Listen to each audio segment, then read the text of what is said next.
In this video, I will show you how to remove a single Google account from your mobile phone without signing out of all accounts. If you attempt to do this through a browser, you will find that Google signs you out of all accounts at once, requiring you to log back in manually.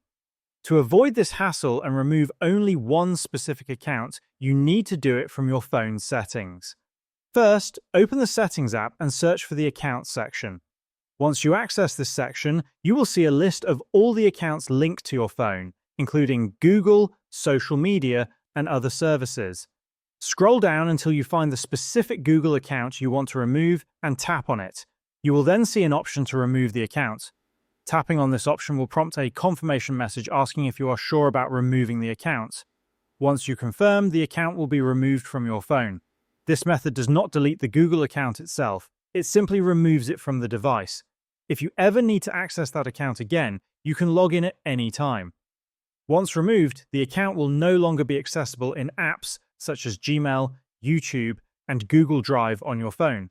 This is the easiest way to remove one Google account from your phone without affecting your other accounts.